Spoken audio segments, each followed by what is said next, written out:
여기까지 갑니다. 메인보드를 이제 그 가방에 넣고 막 지하철 앉아가지고 막 기웃기웃거리면서 이제 이게 2000년도의 용산역 사진이랍니다. 이때 용산역은 이렇게 생겼었습니다. 2000년 11월 13일 날 촬영한 이제 용산 전자상가고요. 딱 이 분위기에 선인프라자를 가게 됩니다. 그때 이제 제가 본 게 얘가 또 이름이 또 있더라고. 찾아보니까 그때는 그냥 용산견이다 싶었는데 바로 얘가 이름이 땡비였답니다. 바로 이 강아지가 저를 이제 지나가는데 옆에서 그냥 이렇게 자고 있더라고요. 그때까지 내가 살아 있었습니다. 2003년도에 이제 그 별이 됐다고 하는데 그때까지만 해도 살아 있었습니다. 사실 그때 용산을 처음 갔지만서도 그냥 혼자 사람 많은데 간 게 처음이었어요, 사실. 근데 진짜 부모님이 이제 뭘 믿고 이제 그런 데를 보냈느냐. 체험학습 뭐 그런 의도도 있을 거 같고 자립심을 기르고 뭐 잘 모르겠지만 약간 그렇게 해서 그때는 사람들이 친절했어요. 초등학생들이 뭐 종이 쪼가리 들고 여기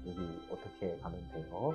여기로 가요 이렇게 해가지고 알려줬습니다. 진짜로. 그때 스마트폰도 없고 스마트폰이 뭐예요? 저는 휴대전화도 없었고 삐삐도 없었습니다. 아무것도 없는 초 5학년이 거기 에이스센터 간 데서 사람들이 진짜 많았거든요. 에이스센터 가가지고 막 싸우고 막 AS 막 서로 받고 막 그 상황에서 키 요만한 애가 등장하니까 귀여워 보였나 봐요. 저한테 그 직원분이 되게 친절하게 잘해주셨는데 딱 하나 기억나는 건 머리숱이 되게 벗겨지신 분이었어요. 그 같이 좀 쪼그려 앉아가지고 뭐 때문에 왔니? 사실 지금 생각해보면 되게 고마워요. 되게 고마운 게 당연히 램슬롯이 불탔으면은 당연히 처리가 안 되는데 불구하고 무상 처리해주셨어요. 그때 용산 전자상가에 대해서 처음 봤을 때 어떻게 생각했냐면은 긍정적인 마음을 품고 돌아섰던 것 같습니다. 용산 전자상가라고 해서 그렇게 무섭지도 않았어요. 아예 편견이 없는 거지. 애들 특유의 용산 전자상가? 어디지? 가볼까? 약간 이런 느낌만 있던 거죠.